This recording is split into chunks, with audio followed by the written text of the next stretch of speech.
Hello दोस्तों। आज की क्लास में हम असिस्टेंट पोस्ट एनसीईआरटी एग्ज़ाम जो 23 अक्टूबर को हुआ था उसके बारे में बात करेंगे कि उसकी कट ऑफ कितनी जा सकती है। ठीक है, कट ऑफ क्या जा सकती है, एक्सपेक्टेड कट ऑफ,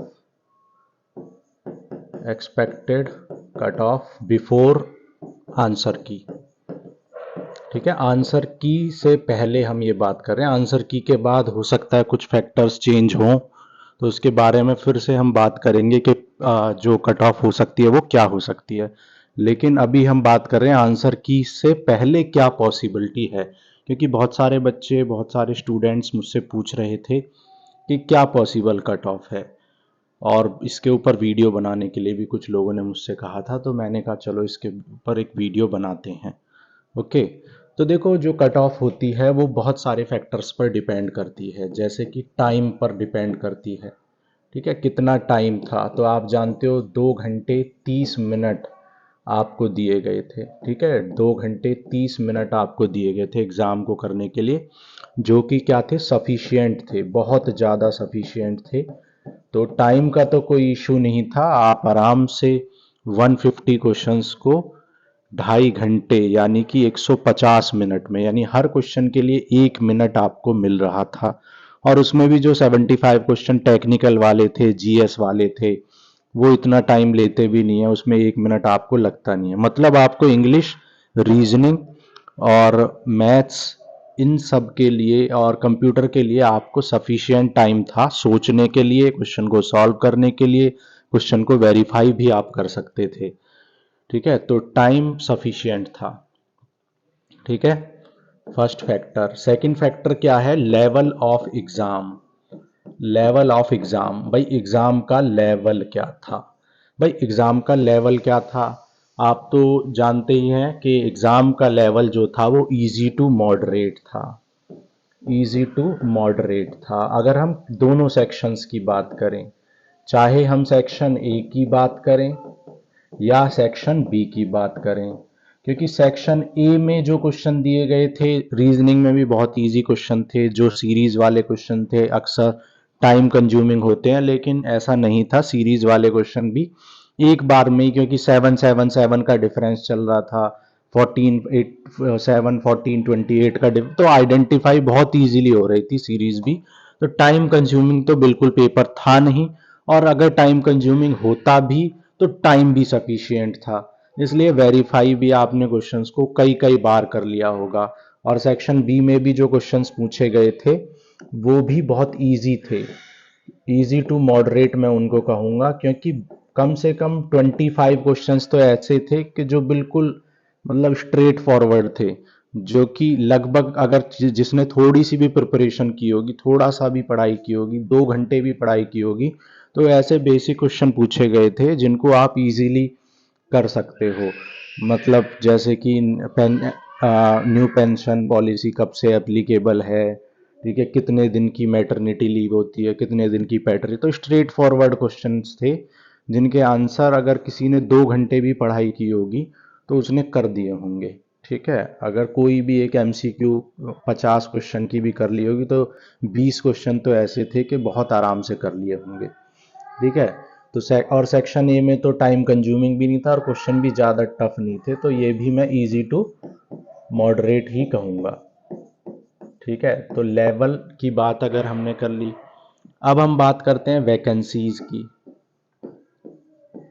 ठीक है, वैकेंसी, अगर मैं वैकेंसी की बात करूं तो आप जानते हो कि जो वैकेंसी थी वो बहुत कम थी, बहुत कम वैकेंसी थी, इसलिए क्योंकि वैकेंसी कम है तो इसकी वजह से जो कट ऑफ है वो बहुत हाई जाएगी।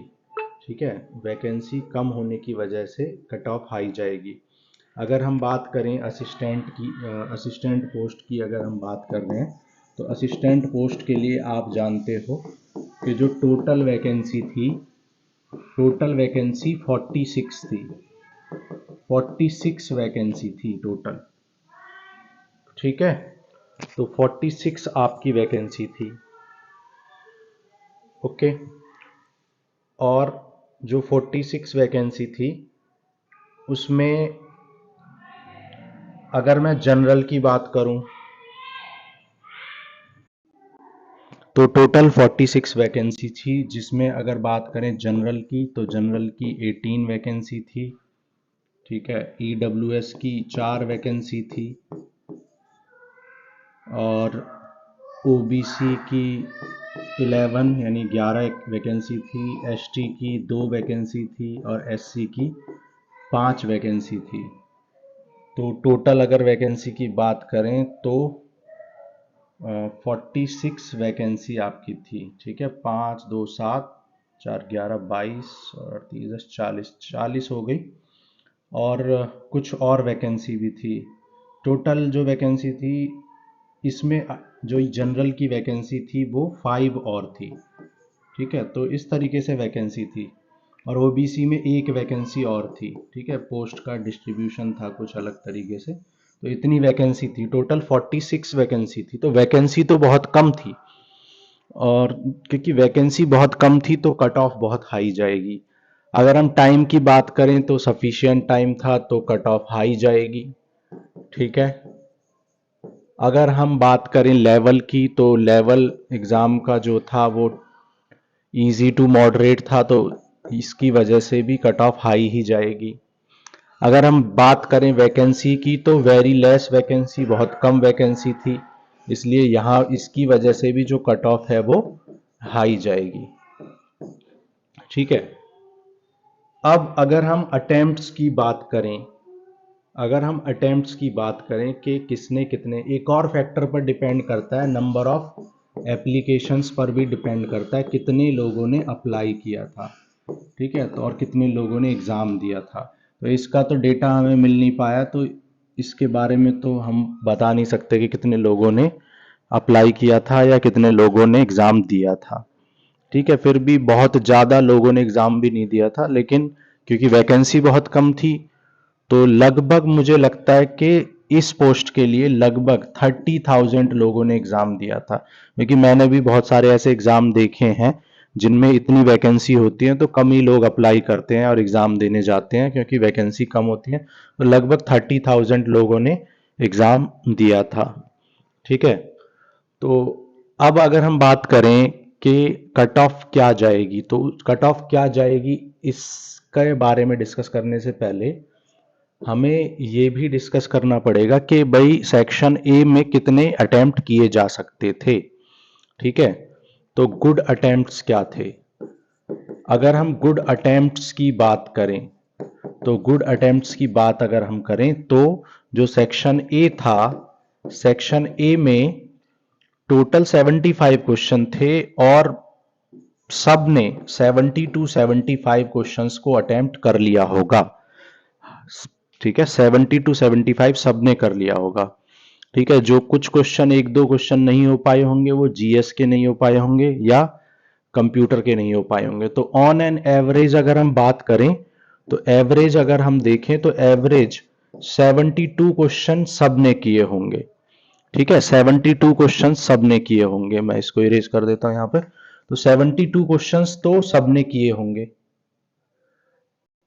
और अगर मैं बात करूं कि 72 क्वेश्चन सबने किए हैं सेक्शन ए में, और अगर हम सेक्शन बी की बात करें तो सेक्शन बी में, एक मिनट,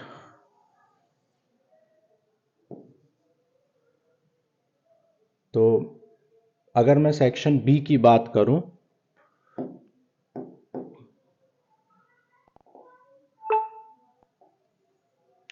ठीक है, तो एक मिनट, तो सेक्शन बी की अगर बात करें तो सेक्शन बी में सबने कितने अटेम्प्ट किए होंगे सेक्शन बी में, मेरे अकॉर्डिंग लगभग 50 टू 60 क्वेश्चन सबने अटेम्प्ट किए होंगे। 50 टू 60 क्वेश्चन सबने अटेम्प्ट किए होंगे। ठीक है, क्योंकि अगर उससे कम करोगे, क्योंकि 40% तो वैसे भी मार्क्स सिक्योर करने ही थे ओवरऑल जितने भी क्वेश्चन है। तो 75 का अगर मैं 40% की बात करूं तो 30 मार्क्स तो सबको सिक्योर करने ही थे, तो लगभग सबने 50 के आसपास क्वेश्चंस को सॉल्व किया होगा। तो 50 से 60, तो एवरेज हम मान लेते हैं कि लगभग 55 क्वेश्चंस जो हैं वो सेक्शन बी में सबने ही किए होंगे, लेकिन ये जो 55 क्वेश्चंस हैं इनकी एक्यूरेसी जो है 80% मैं मान के चल रहा हूं। 80% से ज्यादा एक्यूरेसी नहीं रही होगी। लेकिन अगर सेक्शन बी की बात करूं तो इसकी एक्यूरेसी जो रही होगी वो लगभग 90% रही होगी। 90% एक्यूरेसी रही होगी। अगर 90% एक्यूरेसी है तो 72 क्वेश्चंस में से 90% की अगर बात करूं तो कितने हो गए, लगभग आप मान के चलो कि 64 क्वेश्चंस सबने किए होंगे। तो गलत कितने हो गए, 8 क्वेश्चंस। तो 8 क्वेश्चंस हो गए रॉन्ग। ठीक है, तो 72 क्वेश्चन सबने किए होंगे और जिसमें से 8 क्वेश्चंस रॉन्ग हो गए। तो 8 क्वेश्चंस का नेगेटिव मार्किंग भी होगी। ठीक है, और 72 में से बचेंगे कितने, फिर 8 अगर गलत हो जाए तो 66 एंड 72 में से 8 क्वेश्चंस आपके गलत हो गए। तो सही कितने बचे, तो सही बचे आपके 64 क्वेश्चन सही हैं, लेकिन उसमें से जो आपके 8 क्वेश्चन की नेगेटिव मार्किंग भी जाएगी 1/4, तो 62 आ जाएंगे आपके सेक्शन ए में। सेक्शन ए में एवरेज मार्क्स 62 सबके आएंगे। ठीक है, और अगर बात करें सेक्शन बी में, तो सेक्शन बी की अगर बात करें तो सेक्शन बी में 80% एक्यूरेसी रही होगी, तो 55 का 80% एक्यूरेसी रही होगी। तो लगभग 44 क्वेश्चंस सबने किए होंगे और लगभग 11 क्वेश्चन हो गए गलत। और 11 का अगर 1/4 बात करूं तो अप्रोक्सीमेटली 3 नंबर यहां पर कट जाएंगे। तो 41 मार्क्स यहां पर आएंगे सेक्शन बी में। तो टोटल अगर बात करें तो 62 प्लस 41 यानी कि 103 कट ऑफ आएगी। ठीक है, 103 लगभग यहां से हमने सारी कैलकुलेशन की तो 103 कट ऑफ जाएगी। लेकिन ये और ज्यादा बढ़ेगी क्योंकि वैकेंसी, क्योंकि ये जो हमने निकाला ये अटेम्प्ट और एक्यूरेसी के बेस पर निकाला है 103। ठीक है, और वो भी एवरेज मार्क्स निकाले हैं 103। लेकिन जो सिलेक्शन होगा वो एवरेज मार्क्स पे तो होगा नहीं, क्योंकि वैकेंसी बहुत ही कम है। तो इसलिए जो कट ऑफ है वो लगभग 10 नंबर इससे इंक्रीज हो जाएगी, लगभग 10 नंबर इंक्रीज होगी, क्योंकि वैकेंसी बहुत कम है। तो मेरे हिसाब से जो कट ऑफ जाएगी, अगर मैं फाइनली बात करूं तो जो कट ऑफ जाएगी वो मेरे हिसाब से जो एक्सपेक्टेड कट ऑफ रहेगी वो जनरल की जो रहेगी वो 110, ठीक है, रहेगी 110। और अगर मैं बात करूं तो प्लस माइनस कैसे, प्लस माइनस 5 मार्क्स हो सकते हैं। ठीक है, ओबीसी की जो जाएगी वो 105 प्लस माइनस 5 जाएगी। ठीक है, और एससी की जो वैकेंसी जाएगी, जो कट ऑफ जाएगी वो 100 प्लस माइनस 5 जाएगी। ठीक है, और अगर एसटी की बात करूं तो एसटी की जो कट ऑफ जाएगी वो 95 प्लस माइनस 5 जाएगी। ठीक है, तो ज्यादा चांस यही है कि प्लस 5 ही जाए, माइनस 5 नहीं जाएगी।